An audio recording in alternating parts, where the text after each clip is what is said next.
Welcome to the IONS podcast. My name is Cam Dales, Chief Commercial Officer and co-founder at Peak Energy. Today with us, we have a guest who has participated and been a key part of the renewable energy space from its inception. Geoff Brown, welcome to the pod. Cam, thanks for having me. Yeah. Thrilled to be here. Awesome. Not quite since the inception. I'm not that old, but I feel like feels like since my inception. So well, since let's call it the energy storage part of the renewable energy became a thing. Yes. Which was not that long ago, actually. So it's pretty amazing what we've done last couple decades. So welcome to the pod, but more importantly, welcome to Peak Energy. So thrilled to be here. Just had a recent announcement that you have decided to join forces with Peak. We're super excited about that. We can talk a little bit about that piece. But why don't we start at the beginning? The super easy way to get going here. But how did you end up in the industry? I know you had kind of a tortuous path through various side endeavors of the companies you worked at, and I'd love to hear that story. I think anybody that's been in the energy space for a couple decades has a tortuous past and a lot of stories and a lot of interesting turns. I got started basically as most people do when they graduate college and are like, what the heck am I going to do with the rest of my life? And opened a magazine and saw a wind turbine at the back page. I was like, that's not a bad place to go. It feels like that's something that's going to happen. I could be proud about. And really from that moment, dedicated my career to being a contributing, meaningful part of the renewable energy industry. Started in anaerobic digestion, doing some cow farm work up in upstate New York. Same shit, different day. Exactly. Yeah. When I tried to keep those days as few as possible. Yes. I quickly was like, this isn't going to go well for me or future romantic partners. So well, instead, Mom, I have a new job. What do you do? Yes, I shovel manure for a living. She's like, God, I'm so glad I sent you to Cornell. That's all what they're supposed to have. That's right. That's right. By the way, we should say, and I should have mentioned this up front. So despite his shit shoveling start, Geoff comes to us as having built one of the most important system integrators in the battery storage space, Powin. From the ground up, was president and then CEO of the company and grew it to a couple of $1 billion in revenue, which is it's an impressive thing to do with any company. Well, shit shoveling at the beginning of your career helps a whole lot. You kept doing it the whole time, so fantastic. Sorry, I interrupted the key part of your career life journey. Arc. Right? Yeah. So went from there to the solar space. Then spent a good 10 years doing wind farm design and development. Incredible team at Garrett-Asan, where we did the first very large-scale wind projects working on consulting side, and then went and joined a great team at Element Power, where I learned about how do you build projects, how do you develop, work with some incredibly talented people, some of the first people that really sort of figured out how to deliver large-scale projects to and this would have been about time. This was like 2008, 2009. 2008, Yeah, so that was all Portland, Oregon crew up there. And the early days of wind, these turbines were not exactly the most reliable machines, right?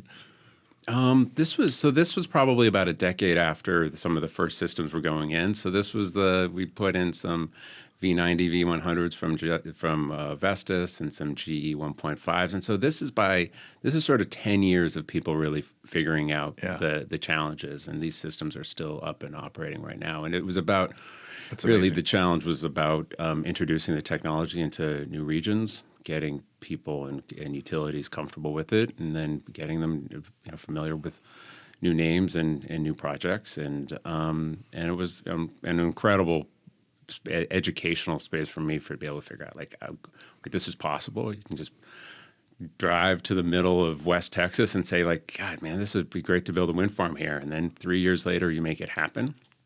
In terms of like, I've always wanted to look at engineering as a way to be part of the transformation of the world. And there's nothing like as fun or as just like purely addictive as like, God, I woke up one day and I had an idea And then 4 years of hard work and sweat and tears and blood and, many drinks, eventually turns into something real.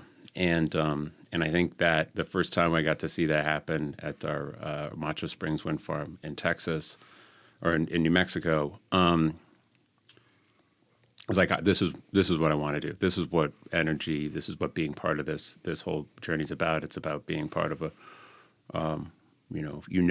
where you want the world to go, what you want to contribute, and how do you be part of making that happen. And once you have one dream, you go on to the next one. And so that quickly became energy storage, and that started with Powin, as you mentioned. It was a tiny little pile of batteries in the back of and a really incredible battery management system and a couple really good engineers and not much of a business model, and took that and say, like, God, these are really great people, great talent. It seems like the commercial moment was there. And then 8 years of thinking about what we had to do next, helping to build the team, helping to build the customers, and helping to build the projects to make it happen. So what was the first project that you guys did? And if I understand it right, like, there was a company there already that had a unique business that was not necessarily battery related.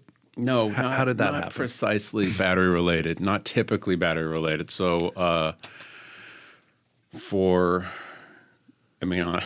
like the first day I got introduced to these guys. So Powin Energy, formed by Joseph Liu, and at the time run by him and his son Danny Liu, really incredible, inspirational family and entrepreneur. But not your typical sort of group. Silicon Valley startup. Yeah, not Silicon Valley startup. No, not exactly. Not energy development. No, I mean he was a trampoline importer. I mean, they were the third largest importer of trampolines. Like, a good generation of kids has their leg injuries because of their trampolines, and it's a perfect transition into batteries. We've tried to make, like, the physics joke. You're storing energy in the springs or something like that. None of them ever really worked very well, but they were. But honestly, like, what it was, it's not related to on a technology perspective, but what it was is in order to build a good business, you need to see market potential. You need to figure out how you need to be ambitious. And he saw, after years of working in commercial and other types of industrial goods and importing product from China, working with manufacturers, this energy transition is significant. There's a massive amount of investment of new companies in Asia, and he wanted to be part of it. And so he took a big bet to buy a patent portfolio to continue to develop that technology over 5 years. And when I was introduced to him, they had the outline of the battery design. They had a good working system, but more than anything else, they had this incredible access to supply chain and connections, and how do the actual work of just taking an idea and turning it into a physical product. Mm-hmm. Like, they had this, they had that factory, and they had those relationships. And so what I brought to the table when I was introduced is like, hey, if you guys can build a battery, it's pretty easy to get this stuff out in the field. We know utilities that want them. We know how to develop it. I know how to take it through permitting. And it just sort of feels like those times in your life where every little, all the things that have to line up. Yep. Do. I got introduced to people on a Tuesday, and by the 2 weeks later, there was an RFP that was looking for exactly the type of battery that we were building. And what kind of battery was it? So it was LFP, 40 amp hour battery cell. It was manufactured by a group called eTrust, which was a relatively new entrant into the field. They're no longer, a poor little drink out for the guys at eTrust, but they were part of the early LFP wave, and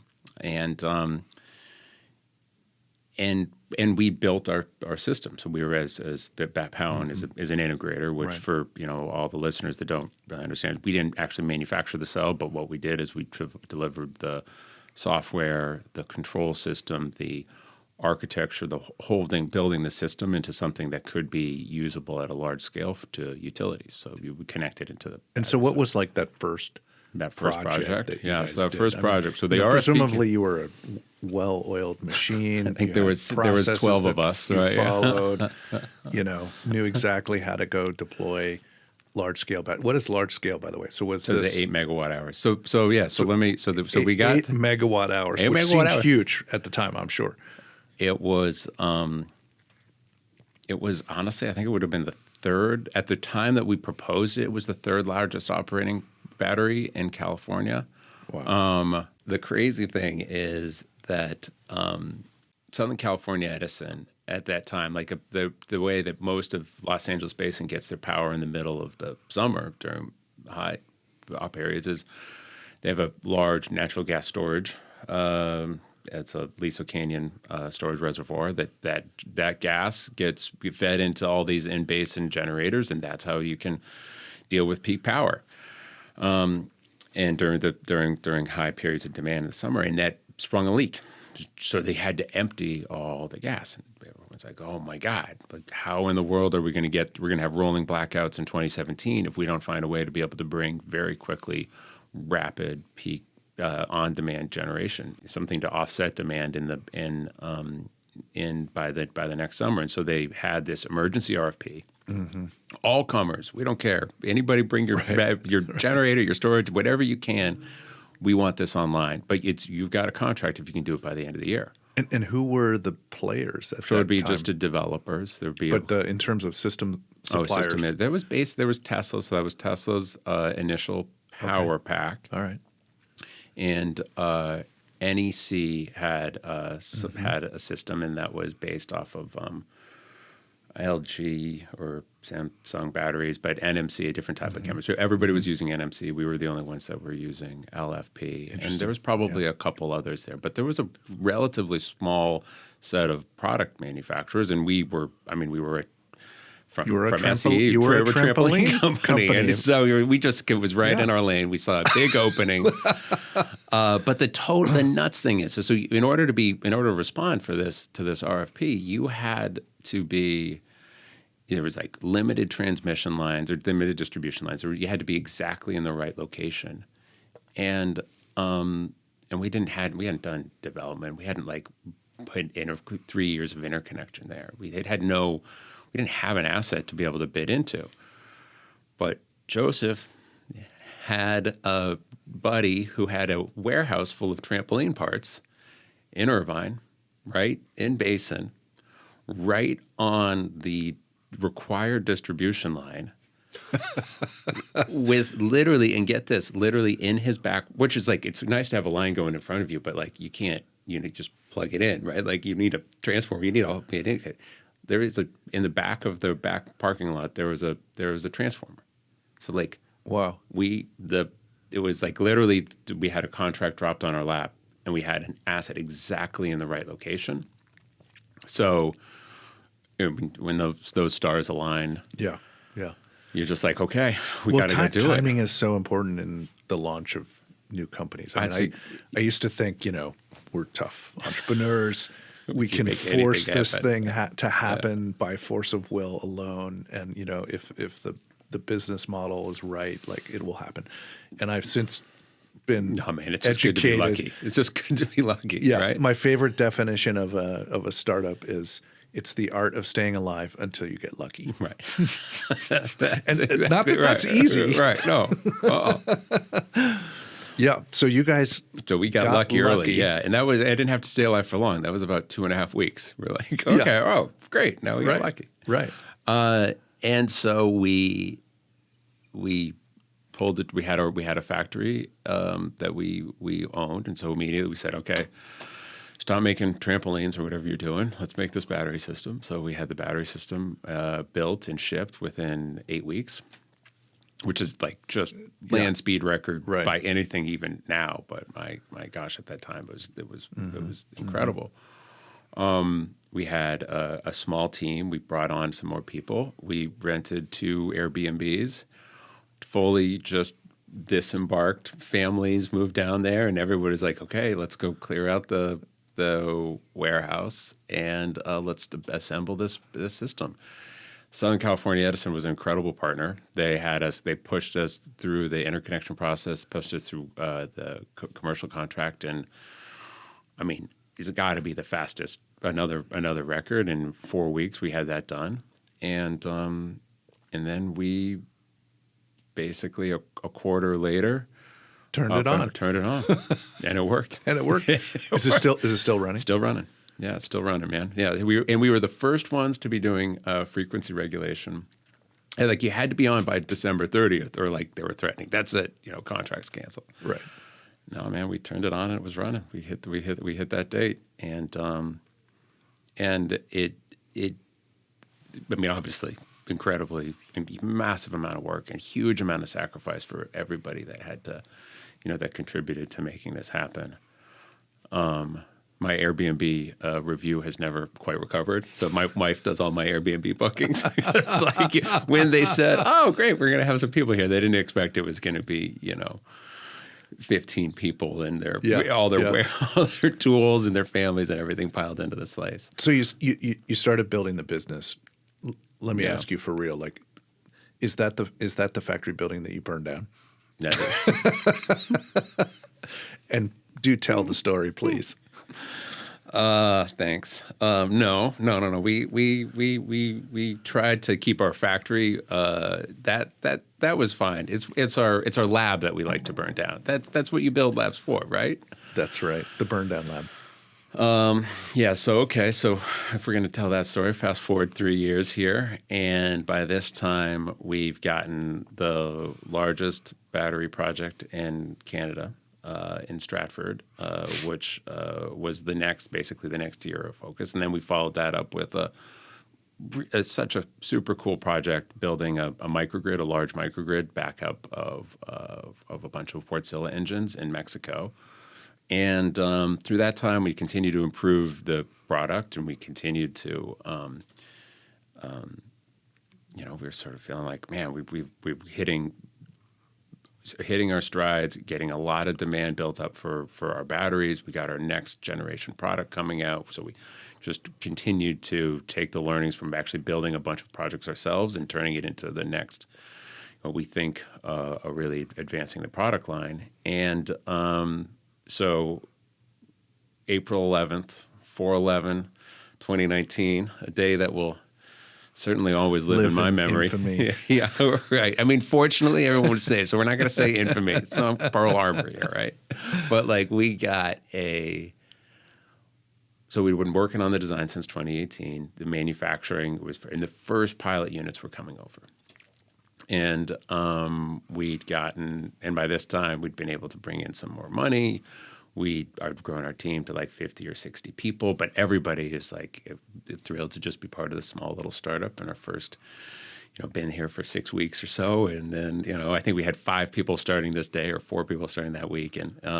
And we go to turn on the battery for the first time. And this is, we just, it's like, hey, new hire, come sit down. And here's our, we had our nice, well-organized, set of test centers. Each one of these are stacks right next to each other. And we had a guy plugging it in and turning it on and just enter, which basically what it did is it closed the contactors and it had our balancing circuits go through it. And immediately, like just big spark. And LFP is an incredibly safe chemistry. We'd never had any problem with it. I mean, we'd spent days and days trying to figure out how to light these things on fire. And all of a sudden we had it just looked like a massive Roman candle shooting through the top of the system. And and I remember because I was as soon as it happened, we were in a meeting with like a bunch of the engineering team, and we were starting to get stuff organized. We're like, we really feel like we've hit all of our, finally, things that we sort of slow down. We're putting some processes in place, and then immediately we see this thing go. And fortunately, everyone was perfect, was safe. We evacuated the warehouse. Everybody, all of a sudden, we had 50 people standing outside. And we had, it was the 8 or 9 fire trucks from 4 different alarms coming through.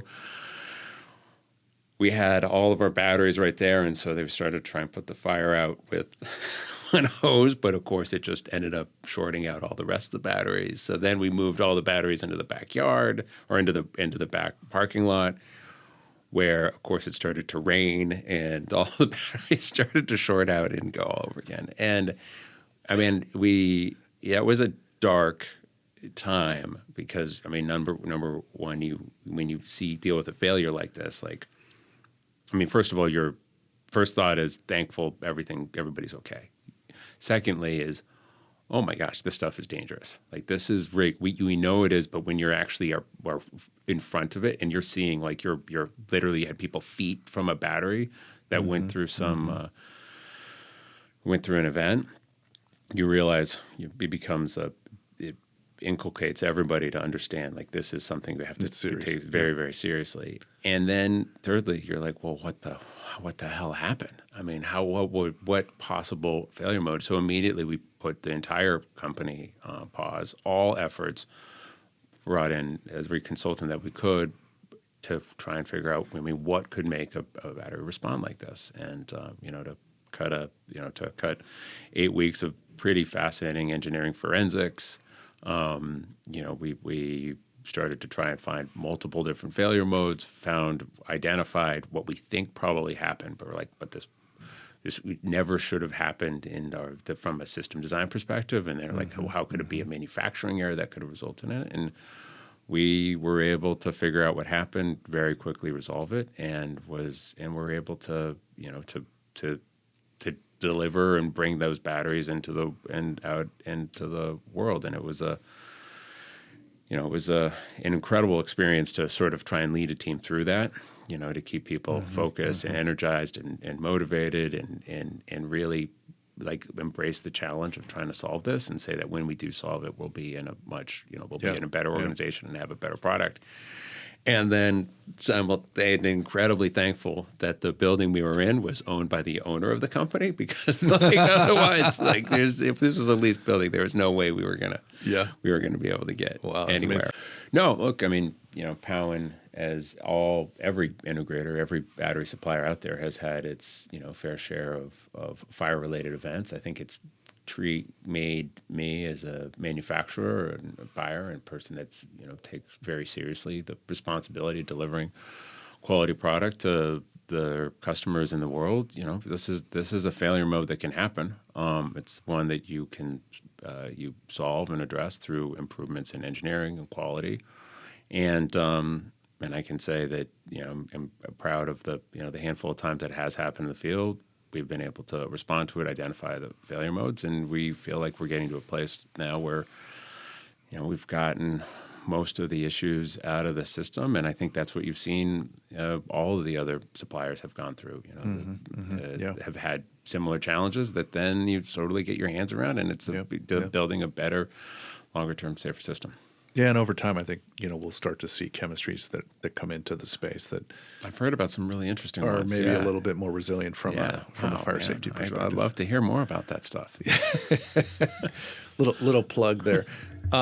Let's shift gears here then a little bit. I'd love to get your perspectives on some of the big trends that are happening in the industry, and kind of the first question, I'm curious about how you view the value chain in the ESS business, right? You've got system integrators, and then you've got IPPs and utilities on the customer side and the project side. Can you kind of just walk us through how the industry functions? And specifically, I'm interested in how, over time, the industry started with a large number of integrators just buying commodity cells, and then over time, it feels like there's been a bunch of consolidation, and a number of the cell OEMs have moved into the systems business. Yeah. And the question in front of us is, where does the system integrator sit now, and where is it going in the future? And this will get us maybe into some of the discussion around domestic cell supply, how that maybe changes the strategic calculus for the integrators, and would love to get your thoughts on the overall value chain there. Yeah, no, I mean, this has been a question that running Powin for 8 years. The first question I would get from any investor be like, so what does the integrator do? What is the integrator business model? Why is this an important contributor of value to? Why not just buy CATL systems all day long? Why not just buy CATL systems all day long? Exactly right. And I think the answer has evolved over time. I think so. Let's just sort of talk about where we were back in 2016, 2017.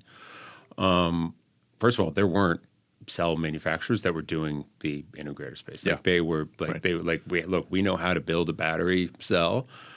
That's really hard. Let us just focus on that as a day job. We want somebody else that's going to be able to deliver the unique, contribute technology and product design, and just as important as the fundamental product design, so the module, the system, the method of managing the temperature of the battery cells, thermal controls, and then integrating into the inverter, and then turning it into an actual functional system on the grid. That whole effort, that's a huge amount of work, and that's a massive amount of value. I mean, look, what's our average battery cell cost is, call it $80 a kilowatt hour, and integrated systems were, well, back then, let's say battery cells were $150, but integrated systems were $300, $400 a kilowatt hour. That's a lot of work, a lot of value. That's talking about taking an individual battery cell, a bag of chemicals, and turning it into something that it is capable of charging and discharging megawatt hours of energy on a dime in multiple different environments. And the platforms that are able to do that effectively, it's a technology challenge, but it's just as much a project challenge. It's a customer challenge. It's also about standing behind that for a long time. And honestly, it's just not the business model of many of the cell manufacturers. We saw that start to change, and frankly, it was right around they started to introduce ESS systems, particularly, let's talk about the Chinese in particular, first to serve the domestic market. These cell manufacturers, there was a part of the being a leader in the battery space was an initiative sponsored by the Chinese government of many, about 5-10 years ago. They said, we are going to own this space. We're going to make this investment in it. And how are we going to do it? We're going to build our own demand. So basically every single solar project, every single renewable project which is now being mandated to be delivered in China, has to have a significant portion of storage associated with it. It's not even to serve a market need, it's just to serve a grid mandate. You want to install it, you got to have storage. Okay, well then you create this big demand for cell manufacturers to be able to supply against. They don't have a real integrator space. The cell manufacturer would be like, put it in a box and try and do that. CATL learned how to deliver and improve systems, and then after years of investment internal to China, turned around and were able to export it.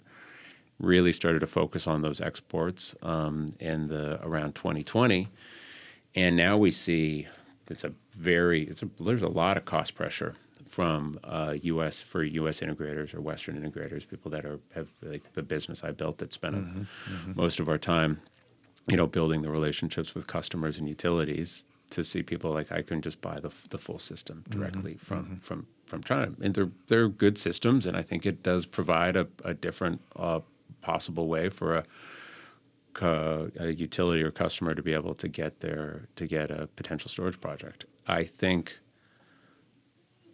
if I can, shill a little bit for the integrator, which I will always, I'll always wear that badge proudly. Building a project and standing behind a project for 20 years, it's more than just being a product manufacturer. It's about the long-term service. It's about being there to be able to support operating projects. The energy storage space is it's not like a solar panel that you sit there and there's nothing you can do. It's just going to sit there, and we're going to make changes to your energy storage system over years. You're going to need to be able to adapt the way in which it operates, the controls that it sits underneath. You're going to want to be able to add size to. Some people are looking at moving systems as you're trying to bring storage from one location. A particular grid node doesn't have as much value anymore. That's the type of support. That's the type of bigger, longer-term service. That's the type of multi-decade relationship that I think the largest players are going to be looking for. And I think I see that we see utilities and the larger IPPs, the people that are actually own the assets, so not just the developer side, but the people that are going to be the long-term owners of the systems are willing to pay significant. They want to work with an integrator that they know that can be there to support the system over a long period of time. And then, as we've seen the policy environment evolve, particularly over the last couple of years, right? You think about the IRA, the investment tax credit, which supports a lot of the projects that are going in and on the battery side. Maybe we see a resurgence of the value of the integrator model as some of the direct Chinese OEMs, for instance, start to get locked out of the market, or at least penalized financially from sort of the ultra low cost that you see coming out of China, subsidized or not. We can debate that, but So I think, right. Your question and the point you're raising is there's twofold. I think everybody at Peak, and one of the reasons I'm sure we'll talk about why the heck I decided I could come hang out with you guys here, but to preview that a little bit is I think we all share a really a deeply held belief about the fundamental importance of this technology, this chemistry, sodium batteries specifically here, but also just broadly energy storage as a technology group. And I think we are just not willing to cede that permanently to one single company, one single country. This is a technology that's important to the environment. It's a technology that's important to the security of our nation. This is a technology that underpins the entire electrification of the grid as we move of our economy as we move away from fossil fuels. And I just think it's incredibly important that manufacturing and the manufacturing of the cells, the manufacturing of the systems, the ownership of the tech is more held globally. It's important. Yeah. Energy security is national security. Energy security is national security, and if you don't, and it's not only in terms of like what happens in a Cold War or something like that. Like I don't think you have to be particularly apocalyptic to be able to say that. It's like I think it's important to have interest groups, loud voices here, parts of the economy that care what happens in this space and care about not just in terms of and any supply chain. I think you don't. It's not a healthy situation to have any supply chain for any product so concentrated in a single place. So you're asking that question about the IRA and why do we? So how does this change now that I think that this isn't a new idea. I think it's pretty broadly held. I think it's held. It's shared certainly throughout much of the government, and it underlies why why they passed the IRA and why they continue to advance incentives for people to be able to domesticate both the manufacturing and supply chain of it. And I think what that means is it's the right time for integrators and cell manufacturers to look at bringing operations inside the United States, and that really that breaks this lock that it's sort of been in the last few years, where the lowest cost has always been a cell manufacturer in China that'll put in a box and come over here. Well, now it's going to have to be done differently. So let's put the IRA aside for a second because I want to touch on that. But why are things different this time around? I mean, you were in the industry when solar was going gangbusters and growing like crazy, and ultimately, essentially all solar companies other than First Solar failed and were unable to compete with what ultimately became a juggernaut in China from a manufacturing cost perspective. Why is it different this time? Well, I think if you look at, first of all, the policy is significantly different, right? I think let's say the time you're talking about is 2010. We were still very much in a low tariff, world is flat type of mode, and the manufacturers the U.S. domestic manufacturers of solar panels at that time that were really getting funded, they were new technologies. They took on a bunch of operational risk that was making technology bets against what was the commodity, boring crystalline cell coming out of China. Yeah, but even companies like SunPower and others, right? They were certainly crystalline solar. Maybe they were a little too bespoke and didn't ride the overall wave of cost down because they had a unique process. Yeah, I think that would be, you would certainly point to SunPower and First Solar as the two sort of non-Chinese ones that were doing it, but there was a long tail of others that had even more differentiated technologies that weren't able to get there. And I think, look, it was a long slog for those companies that couldn't do it. So why is it different now? What is it about batteries that are distinct? I think in a couple ways that are very different. Number one, like just the policy environment politics is totally different. Like you just can't compare that, and that fundamentally matters. Absolutely. To me, that's probably one of the major points, right? The world has changed. Also, when that happened in solar, it probably didn't matter strategically because solar was still quite a niche part of the overall energy ecosystem of the country. And today that's no longer true. And I think also it's that from a strategic perspective, because I think that's a really important point, it's that batteries don't just add value as an energy source. It's not just about generation. Fundamentally, I know it's at a core level, we're talking about defense, we're talking about transportation, we're talking a bunch of different electrifications, we're talking about drones, we're talking about a bunch more. So let's just say you have people that understand the importance of a domestic battery supply chain. From different angles. Different angles. And when solar panels, a lot of people are like, I don't care. Right. that changes it. And so you get a little bit more, packed around the snowball that's rolling down the hill, and that sort of changes it at a but local it level. also feels to me like it's no longer sort of this green energy thing. It's really about energy, period. And it's around the economics of that.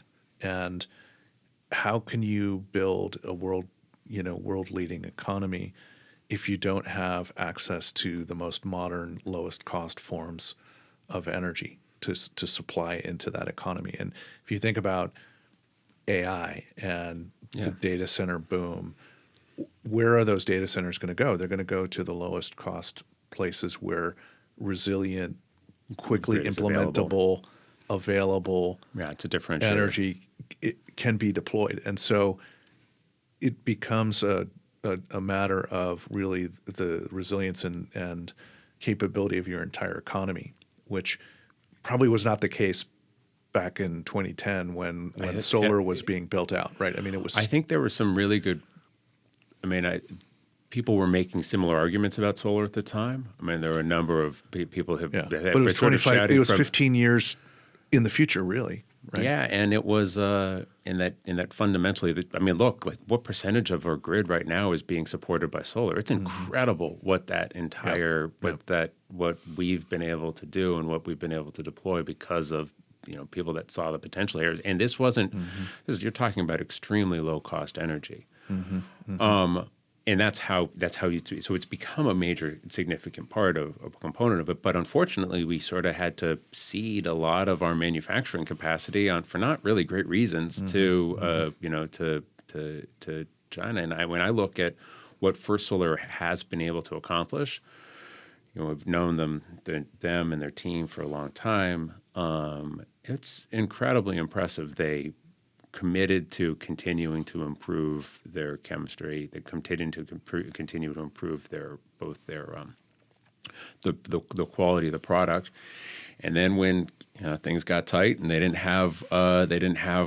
couldn't hit the market ASP, they looked at building their own systems. They looked at building and taking on development activities, and it's because of that they've been in a position where they're one of the leaders in the space. They own domestic solar manufacturing, and look at what their stock price has done. I mean, there's a lot of years in the wilderness, but it shows what the value is there. And I think that's, again, that's why what we can make happen here hopefully doesn't take as long to be able to get there, because I think people understand the importance of having this technology manufactured close to home. It's a good reminder, because I think we all sort of just say that China dominates all these industries, dominates solar, but let's not forget that one of the premier solar companies in the world is First Solar here in the U.S. So it is possible.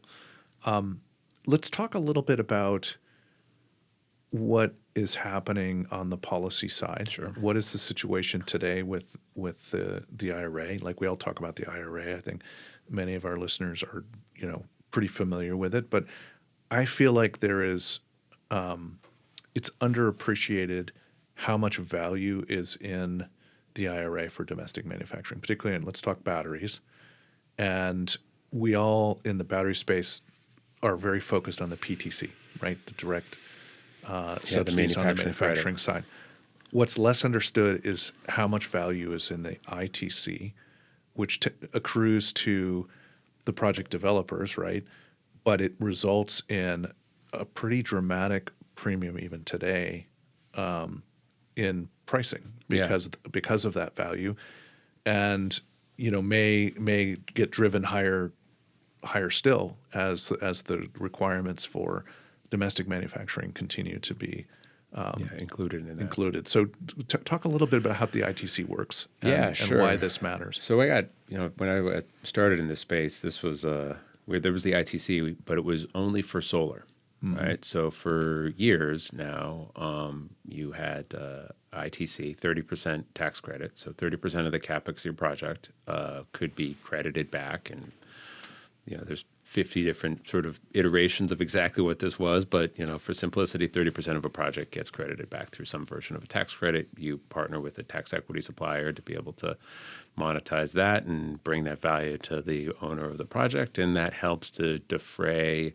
the total cost of building the project and therefore the necessary PPA price that you need. And a tax credit is not some esoteric thing. No, I mean, it turns into cash, right? There's a market for them. You bring sell in a partner. They've been doing this for 20 years since the first production tax credits from wind back in 2002, 2003. Yeah. So well-trod territory. And with the IRA, what they did is they brought in storage. Storage was recognized, not only storage, but a number of different energy technologies were recognized. So 30% of our storage project can meet this, can do that, and that helps not only to many of our storage projects are co-located with solar, so it means that you're getting dispatchable solar at a lower price. It means your standalone grid resiliency efforts are able to be delivered at a lower price to the utility consumers. But they added a really interesting thing. They added a couple sort of bonuses to people were aware. 4 years ago when this was passed, there was a lot of acknowledgement that it's important to start to try and bring domestic manufacturing here. And in order to do that, if owners buy and source their components that are domestically manufactured and achieve above a certain threshold, they get a bonus credit for a 10% bonus credit and another 10% bonus credit for establishing projects in certain preferred zones. Back of the envelope, you could say, all right, an average project is worth, costs $200 a kilowatt hour to build, and so that's $20 a kilowatt hour. So that's how much benefit we're going to get for domestically contented. This isn't a project finance podcast, and I'm definitely not sufficiently qualified to be educating this to the wide world. But suffice to say, there are a number of levers that project financiers and project owners can pull to really significantly increase that net value of all of these credits together. So we're talking about, it's not just 10% of a battery that's credited there. We're talking about 2 or 3 times that value that gets driven to owners of battery energy storage projects that build domestic content And I think it is worth, though, like broadly speaking, you've got the 10% credit on your whole project, but only 60% of the project needs to be domestic. That's right. So, you're buying the domestic stuff, which is actually qualifying you for the whole thing, not just your piece. So you're getting not extra dollars on your contribution here, which is the domestic battery systems. And then, then you get into the more esoteric stuff where you can resell the project, use basis step up, blah, blah, blah, a bunch of finance stuff. But you end up with a price value, or let's call it a value of a domestically sourced project that is somewhere in the, $30, $40 per kilowatt hour. Well, we think significantly north of that. So you're talking about if you can take a typical project that would be non-domestically sourced. So then you're talking about, okay, if I could just snap my fingers and make this domestic content, achieve the domestic content criteria, you're talking about a net benefit to the owner of it upwards of $75, $80 a kilowatt hour. Right. So that's a significant. You're talking about maybe a third, maybe 40% of the total project value just with being able to move from a domestic content. Right.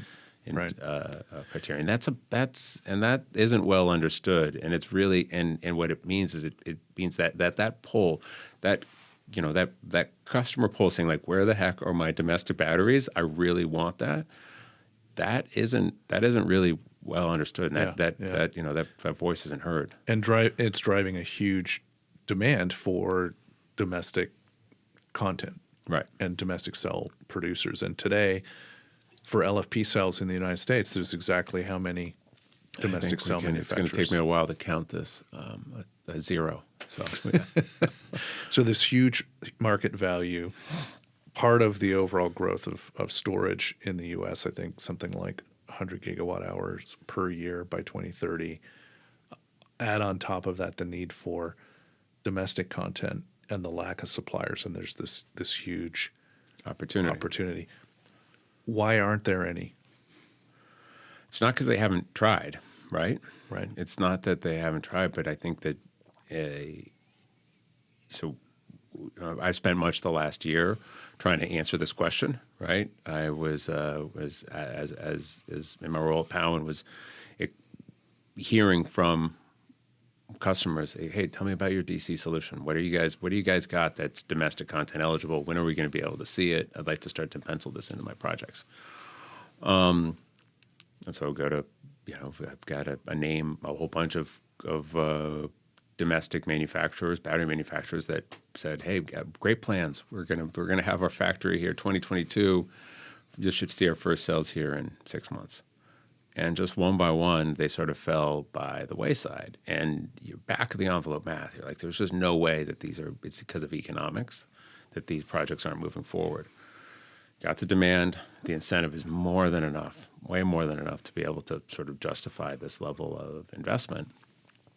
And so I spent the last year trying to say like, okay, well, how can I participate in projects that are going to be successful? And you obviously, when you try and start that effort, you say, well, let's look at ones that failed. Why did they fail?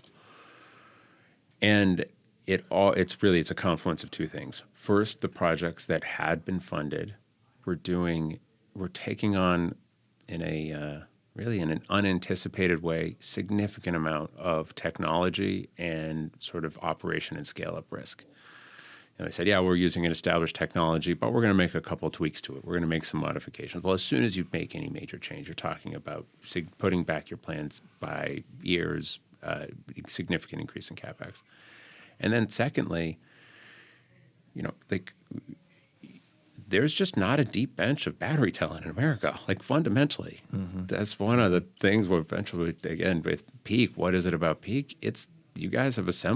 We've assembled a really deep set of expertise that knows how to do this and knows how to build it. That isn't like, you don't just go on LinkedIn and be like, hey, I need somebody with 15 years of gigafactory operations. Right? Like it exists, it just doesn't exist in America. And when you look at in China, and you look at, all right, so leading manufacturer 5 years ago was CATL. There are a number of very established manufacturers hot on their heels that are building big batteries, well-funded, scaling this. And you're like, how? All right, lithium. Where the heck do you guys come from? Where do these suppliers come from? In large part, they're building themselves off of the network and the bench and the talent pool that the CATL and others, some of the first movers in that space, established and trained up. That's what it takes to build an industry, right? And maybe they're 5 to 10 years ahead of the Western world in terms of having that bench, right? Yeah, and also companies that made it, companies that demand. failed, and then follow-on companies that could then slipstream, on the talent, on the ecosystem that had been built up. And it feels to me like in the U.S. we're kind of at that second step. That's exactly where right. they're maybe on the third step, Right. Like there's companies being built. Maybe Peak is one of them. That is harvesting talent from the initial pioneers, some of whom are Successful. Some of them aren't. But we're getting to that sort of second or third generation company where the level of ecosystem and talent around the problem now exists in this place, and we'll find out, I guess, over the next 5 years whether that thesis is correct or not. And the thing about it is, like, it's funny you say we're in the second phase. I would still sort of argue we're in the first phase, because I don't think you can point to a domestically grown manufacturer of battery cells that has done this internally. But there isn't there. It's there's Cam. You ran one of them. But the way I would think about it is that there are, on the automotive side, you've got a Tesla who, of course they partnered with Panasonic, but has created a certain level of support ecosystem around it. Right, I see what you're saying. Equipment, material supply chains worldwide, and then a diaspora of experienced people who've been through it. And then you've got the startups, Novix is maybe one, but there's Amprius and QuantumScape and a bunch of these players, some of whom will make it, some of whom won't. I think the jury's still out on many of them. Northvolt in Europe, which hopefully will continue and get through its current difficulties of maybe overexpanding. We'll get to Northvolt maybe in another podcast episode. But maybe those are the second generation, and then companies that we're building now are maybe third generation companies, and this will be a continuing theme, I think, in the conversations that we have, because it's such a powerful idea for why startups can succeed. And it gets back to the original point we were making around timing, where timing really matters in terms of kind of the successful outcomes of some of these ventures. And it makes me think a little bit about how when I was first introduced to Peak, I guess about 3 months ago now, you guys were 50 people, right? 40, 50 people. So it's not only the challenge in building, and the thing that I walked away from my first conversations is that it was clear to me, you can hire experienced executives, you can find people to be able to fill out a C-suite. It's about who's going to be the VP of quality assurance for this particular line that's going to be in a factory, and who's going to be the laser weld process engineer. Yeah, right. Oh, and you need 3 shifts of that. Right. Oh, and then who's covers on Christmas, right? For battery factories to work, I can't. I mean, maybe you said this, but like that the product is not the battery cell. The product is the factory itself. Right. So what you're really doing when you're building a team that's going to take on this mission, it's like, how are we going to be able to attract enough talent to be able to, of multiple redundant resources, to be able to run this product, run this factory, 365/24, right? That's what you need to be able to hit the economics. That's when this really begins to be this attractive model. And and that takes network, that takes experience, that takes decades of knowing how to do that. And I think And that was clear in just the 50 people that you guys had been able to bring together so far, that that's the type of space that you guys had here. So we've talked about some of the key ingredients here. So we've talked about the technology. We've talked about the talent piece. We've talked about the demand side and the value of the IPPs and the value of domestic manufacturing. One thing we haven't touched on is finance, which, financing these CapEx heavy opportunities is a massive challenge. One of the things I'm pretty excited about actually is bringing together some of the mentality from Silicon Valley, which is around VC and risk capital, right? But marrying that with what is pretty mainstream in the energy world in terms of how you think about projects, which for most of us finance. Coming from the VC background is really not very well understood at all. So I wonder if you might walk us through kind of how you think about, putting together $500 million to go build a domestic cell factory and the different types of capital that are available and how that works. Yeah. I mean, it's building Powin. I was on the West Coast, but I was a little bit north of here, and it's not Silicon Valley. I didn't have the fortune of being able to start with sponsorship from those types of that type of risk. We immediately went to private equity infrastructure capital, which is typical, understands the energy space, and it's a really different sort of mentality in terms of what you have to prove, how you have to finance, what they want to see in order to be able to lean into these projects. There's been and so when I've been introduced to Peak and the Peak founders, there's a different sort of way of how they get convinced about a certain business model.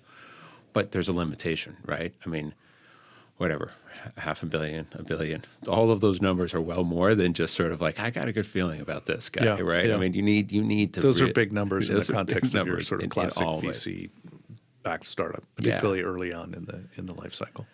And we but we see there's this really I can't go and say, and this is sort of an unfortunate reality of the energy storage space, is that there's not a massive track record per all what we've been saying for the last hour. There's not a large track record of successful battery factories. So I can't, in infrastructure plays, like show me where this is done before, show me the standard model. Okay, here's how we're going to do. We want to see these levels. So you sort of you're going to need a blend. You're going to need infrastructure level capital. There are people that can get their hands around the risk, and then then you need people that are willing to be able to take on that risk. So we think we have a pretty interesting structure that we're working on right now. So I mean, it's basically applying standard project finance concepts to the factory model, right? Factory model. So you're talking about certain levels, tranche levels of. These are factories. The factory will be fully subscribed. There's so much demand from both the integrators and the IPPs that we'll have firm buyers for 5+ years for this battery factory. That can supply a lot of support for debt and some level of sort of structured project equity investment. That takes up the majority of the investment, and then Peak as the sponsor and our investors come in and sort of provide that risk capital balance to be able to fill this up. So we're talking about debt plus some project equity structure, followed by a sponsor equity tranche to be able to support it. What was interesting to me as we started exploring these kind of blended concepts, right? Like it's quite straightforward how you go raise essentially traditional venture equity, round structures. Basically, the investors are buying a piece of your company. You're diluting yourself as an entrepreneur. Right. And then, there's a lot of talk in the industry, particularly among the startups, around, let's call it project financing and first-of-a-kind projects, blah, blah, blah, blah. Does not feel solved, and it doesn't feel super well understood to within the industry. At least it's my perception. Where to really get true project finance it is a zero risk type of a situation where every player is covering themselves with insurance and is a well-worn path, Right. and here's the numbers, and then you go raise 70% debt on the project, and it's really levered. We're not in that world either, but there is a piece of the capital stack that's probably debt, and there's a piece of the capital stack which is traditional sort of venture risk capital, right? Equity. The piece in the middle is the one that is not very well understood, I think, in sort of your classic Silicon Valley startup perspective, which is this idea of project equity, where there are players, some of them are financial, but many of them might be your customers who want the project to happen. They want to share in the financial upside of the project. They don't necessarily want to buy a piece of your company because they don't want the risk of exposure. that. Yeah. They want a return on their capital that might be shorter than your path to liquidity in an IPO or an acquisition. They might not want to buy into all the technology things that are valuing your company, but instead they want the project to happen. And so there's equity tranches that can go into a project company or a subsidiary of the topco where essentially you get a structured return on that capital. You put in your $50 million piece, and then when the factory comes up, generates cash flow. Right. That cash flow and the profits basically flow back at a guaranteed rate, call it high teens or 20%, back to the person who put the equity in, and over, call it 5 years, they basically get a return on their initial investment that's at this 20% rate. And you as a startup company and people who own this, our investors and our employees, they don't take that dilution. are not taking dilution. Right. And we're giving up the cash flow and we're giving up the P&L, but as an early stage private company, who cares? That's actually much less important. What we want. Right, that's than fine. And we get the opportunity. Basically, you're having someone partially pay our ticket to show that we can do this. Right. To show that we can build it, and that benefit accrues to us and everybody in our entire equity stack. And I think the interesting thing about this is, our customers mostly are in the world of building projects. Every day they think about building and investing in projects. They think about the structured return of projects. One of my first bosses that I ever worked for said, you're not building a power plant, you're building a physical bond. That's what you think about you're doing. Every battery, every physical bond. A bond, yeah. Like it's like really solar panels don't produce energy, they produce a fixed return for an investor. You don't have to think about that. Just the only thing you should be thinking about is thinking about you're trying to build a bond, and that's what if done right, that's what we can show as a investment in this battery factory. So this battery factory, a domestic cell supplying battery factory, is it's just a project, as far as these guys are concerned, right? And, and they understand that structure, and they understand that they're protected both by the debt and by the sponsor equity, and that's really powerful, and it's a really important position. And oh, by the way, it is completely aligned with your rest of your critical business, which is to somehow bring domestic content batteries. Which in the end is the key. Like all of these businesses, it's got to start with the customer and the value that's coming there. And this is where I think a lot of the companies that struggle, particularly in the green energy space, because a lot of these start maybe coming from the lab, and they start coming from a technology mindset. They're not coming from necessarily solving a customer's problem. Whereas in this case, you've got such tremendous value in what a domestic cell unlocks in terms of all these projects. Right. And so you have customers who are struggling to figure out how they can go grab that value. And then when presented with a plan for how to go do that just needs money, are willing to step forward, put forward-looking take-or-pay contracts that basically are bankable relative to the rest of the capital stack to get the project built, which is pretty interesting landscape. That's an artifact of how it's an artifact of supply and demand. Absolutely. And it's an artifact of the fact that after 4 years of seeing the IRA, the factories aren't getting built. Yeah. So it requires this level of participation interest to make sure that they do happen. All right, let's wrap it up. All right, man. Welcome to the team. Welcome to the podcast. I'm so I'm thrilled. Psyched that you were able to take the time to come chat with us, and let's see what the future brings here. Can't wait, man. A lot of domestic batteries. A lot to talk about. A lot to build.